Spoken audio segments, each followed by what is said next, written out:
नमस्कार दोस्तों, कैसे हैं आप सब लोग। मेरा नाम है विनय रजौरिया। एक बार फिर से अपने चैनल पर आपका इस्तकबाल करता हूं। इस बार हम काफ़ी वक्त बाद वापस से क्लासरूम मॉडल में मिल रहे हैं। बीच में थोड़ा वक्त नहीं था मेरे पास।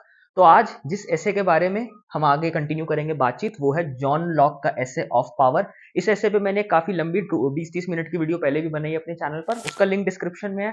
आप वो जाकर देख लीजिए। मैंने उसमें बैकग्राउंड दिया था जॉन लॉक की फिलोसफी के बारे में, उनका बैकग्राउंड एज अ फिलोसोफर वो क्या क्या थे, एम्पेरिसिज्म के बारे में। तो वो वीडियो देख लीजिए। आज उसी का नेक्स्ट पार्ट में मैं बात कर रहा हूँ। इस वीडियो की उसकी नेक्स्ट पार्ट ही है। तो मैं जिस किताब के बारे में बात कर रहा हूँ, बुक का नाम है एसे कंसर्निंग ह्यूमन अंडरस्टैंडिंग। ये 1689 की किताब है, 1689 में पब्लिश हुई।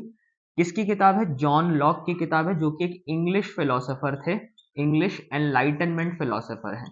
ये आपको बात याद रखनी है, एनलाइटनमेंट फिलोसोफर थे। और ये जिस स्कूल ऑफ फिलोसफी को बिलोंग करते हैं, मैंने पिछली वीडियो में समझाया था, उसका नाम है एम्पेरिसिज्म। और एम्पेरिसिज्म क्या होता है और कैसे वो रैशनलिज्म से अलग है, वो मैंने समझाया था। एम्पेरिसिज्म जनरली बता देता हूँ, जो स्कूल ये मानता है, ये एक एपिस्टेमोलॉजिकल स्टैंड पॉइंट है। एपिस्टेमोलॉजिकल मतलब हम दुनिया को कैसे जान सकते हैं, how do we know, what do we know. तो एम्पेरिसिज्म मानता है कि हम सेंसेस से ही दुनिया को समझ सकते हैं, जिसमें लॉक का कंसेप्ट है टैबुला रसा, कि जब हम पैदा होते हैं तो हमें कुछ भी नहीं पता होता, हम ब्लैंक स्लेट होते हैं, वही टैबुला रसा का मतलब है।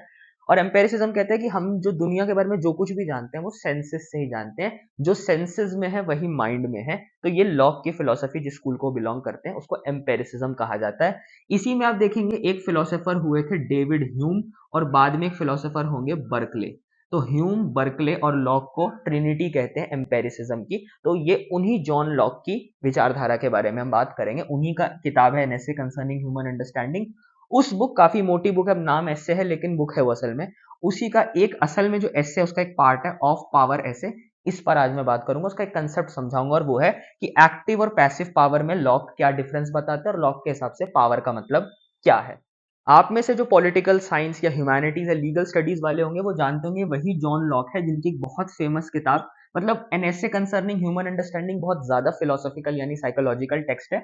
लेकिन जॉन लॉक एक पॉलिटिकल फिलोसोफर के तौर पे सबसे ज्यादा जाने जाते हैं, जिनका आपने कंसेप्ट नेचुरल राइट्स का देखा होगा, सोशल कॉन्ट्रैक्ट थ्योरी देखी होगी। जो two treatises of the government, एक बहुत ही famous two treatises of the government एक किताब है लॉक की, उसके लिए वो ज्यादा जाने जाते हैं। तो आज हम उस पर बात नहीं करेंगे। किसी दिन अगर आपका मन हो, आप कमेंट सेक्शन में बताइए, you want me to talk about this book and the political philosophy of Locke. तो पॉलिटिकल फिलोसफी लॉक की इस किताब में आपको मिलेगी। हम जो किताब के बारे में बात करें, ऐसे कंसर्निंग ह्यूमन अंडरस्टैंडिंग, और जो ऑफ पावर है, वो असल में आप देखेंगे एक एपिस्टेमोलॉजिकल एपिस्टेमोलॉजिकल टेक्स्ट है, या जिसको आप कह सकते हैं साइकोलॉजिकल टेक्स्ट है। इसमें हम राजनीति के बारे में कम, साइकोलॉजिकल टेक्स्ट, राजनीति के बारे में कम, इंसान के माइंड के बारे में ज्यादा समझेंगे कि माइंड की क्या क्या कैपेसिटी है। इंसान के पास इच्छा, विल पावर है, वॉल्यूशन है, फ्रीडम है, पावर है, उसके बाद मोरालिटी है। तो इस किताब के अंदर लॉक असल में ये बात कर रहे हैं कि माइंड इंसान का कैसे काम करता है। तो वो जो रीजन का, जो रीजन की वैल्यू है, जो इंस्ट्रूमेंट ऑफ रीजन है इंसान के पास, वो उसको टर्न कर देते हैं और एक्सप्लेन करते हैं कि माइंड कैसे फंक्शन करता है, क्या क्या कैपेसिटीज ऑफ माइंड है।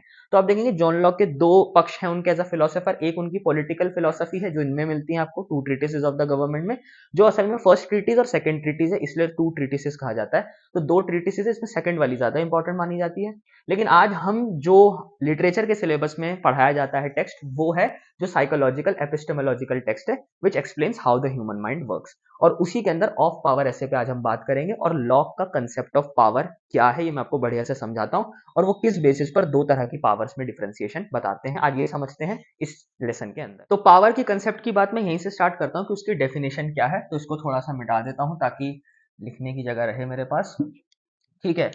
तो आप देखेंगे जॉन लॉक इंग्लिश फिलोसफी में एनलाइटनमेंट के सबसे बड़े थिंकर्स में से एक माने जाते हैं। एनलाइटनमेंट आपको पता है 1700s के अंदर एक इंटेलेक्चुअल मूवमेंट रहा, एज ऑफ रीजन कहा जाता है उसको, उसी के थिंकर है लॉक। लॉक की फिलोसफी का अमेरिकन रेवोल्यूशन पर, फ्रेंच रेवोल्यूशन पर बड़ा गहरा असर रहा है। खैर, तो जॉन लॉक जब पावर की बात करते हैं तो मैं शुरुआत यहीं से करता हूं कि पावर की डेफिनेशन क्या है। तो लॉक जब यहाँ पावर डिफाइन कर रहे हैं इस ऐसे में, तो he is not talking about political power, is not talking about monarchy, dictatorship or constitutional monarchy. He's not talking about political power per se. He's talking about power as a psychological capacity, as a psychological capacity of the human mind. ये बहुत जरूरी है।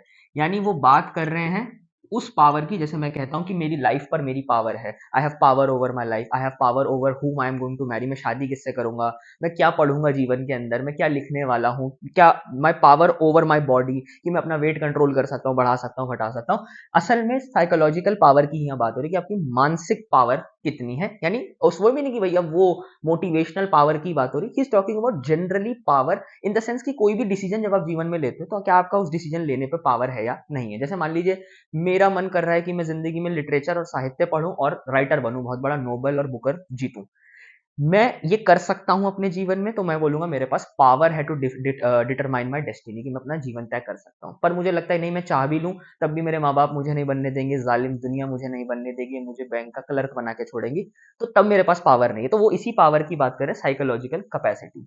अब लोग कहते हैं कि जो पावर है इसको डिफाइन कैसे करते हैं, पावर को वो कहते हैं एबिलिटी, या जिसको आप कह सकते हैं, मैं कैपेसिटी वर्ड यूज कर लेता हूँ, ज्यादा बेटर वर्ड है। तो पावर को वो कहते हैं, जैसे आप कह सकते हैं, quality to bring about change. तो वो कहते हैं कि पावर और कुछ नहीं है, वो खूबी है इंसान के दिमाग की कि वो बदलाव ला सकता है, चीजों को बदल सकता है, अपने अंदर भी और बाहरी दुनिया में भी। मेरे पास पावर है अपने थॉट्स पर, मुझे कोई नेगेटिव थॉट्स आ रहे तो आई हैव पावर कि मैं उनको हटाकर कुछ बढ़िया सोच सकता हूँ। या मेरे पास पावर ओवर दिस पेन है, पावर ओवर दिस फोन है, पावर ओवर द ऑडियंस वाला मामला है। तो पावर है quality to bring about change. अब लोग कहते हैं कि ये जो पावर है ये दो तरह से बट जाती है, एक हो जाती है एक्टिव पावर और एक कहलाई जाती है पैसिव पावर। अब इन दोनों का बेसिस क्या है, यानी देखिए दुनिया में जब भी आप डिफरेंस बनाते हो किसी भी चीज का, तो उसका कोई ग्राउंड होता है कि किस बेसिस पर बांटा जा रहा है। तो लॉक का भी एक बैकग्राउंड है, यानी एक ग्राउंड है जिस पर वो बांट रहे हैं। तो ये जो डिफरेंशिएशन हो रहा है इसका बेसिस है कॉजेशन ऑफ पावर पर, कॉजेशन ऑफ पावर। बेसिकली कहने का मतलब है ये जो पावर है आपके पास, इसका सोर्स क्या है, स्रोत क्या है, यानी कॉजेशन प्रिंसिपल। आप देखते हैं साइंस के अंदर बहुत बड़ा एक आइडिया है, कॉजेशन का कंसेप्ट होता है। कॉजेशन का मतलब होता है कॉज एंड इफेक्ट, कोई भी चीज हो रही है तो क्यों हो रही है। तो लॉक कहते हैं कि जो पावर है, अगर हम कॉजेशन देखने लगे कि वो पावर जो एक्ट हो रही है उसका कॉज क्या है, तो हम पावर को दो हिस्सों में बांट सकते हैं, एक है एक्टिव पावर और एक है पैसिव पावर। दोनों बिल्कुल सिंपल सी चीज है। जैसे एक्टिव पावर को कहते हैं एबिलिटी टू ब्रिंग चेंज। जिस भी चीज, ऑब्जेक्ट या किसी भी इंसान या किसी भी वस्तु के अंदर अगर चेंज लाने की क्षमता है, अगर वो ला सकता है, तो उसके पास एक्टिव पावर है। पैसिव पावर का मतलब वो कैपेसिटी टू बी चेंज, यानी अगर वो चेंज हो सकता है। तो कैपेसिटी टू बी चेंज और एक्टिव पावर का मतलब है एबिलिटी टू ब्रिंग चेंज। तो पैसिव पावर का मतलब है मैं खुद, मेरे पास पावर नहीं है, पर अगर कोई पावर मुझ पर एक्ट करेगी तो मैं चेंज हो सकता हूं। जैसे सिंपल सी मिसाल है, ये एक पेन है, ये जो पेन है इसके पास पैसिव पावर है। क्यों? क्योंकि ये खुद से चेंज नहीं हो सकता। तो आप देखेंगे इसके पास कॉजेशन नहीं है, यानी ये अपने आप चेंज नहीं हो सकता।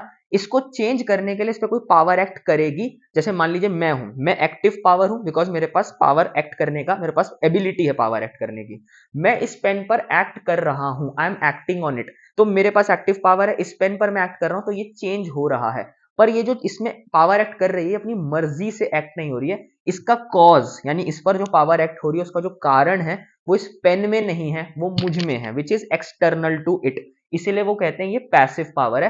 कैपेसिटी टू बी चेंज, जिसको आप कह सकते हो, आप ऐसे लिख सकते हो, cannot change on their own, on their own, उनको कोई चेंज करेगा। और वो कौन करेगा? Active power. तो जितनी भी दुनिया में, लॉक कहते हैं, जितनी भी ऑब्जेक्ट्स हैं दुनिया से, पेड़, डस्टर, टेबल, जितनी भी वस्तु दुनिया है, वो सारी पैसिव पावर पोजेस करती है, in the sense they do not have power on their own.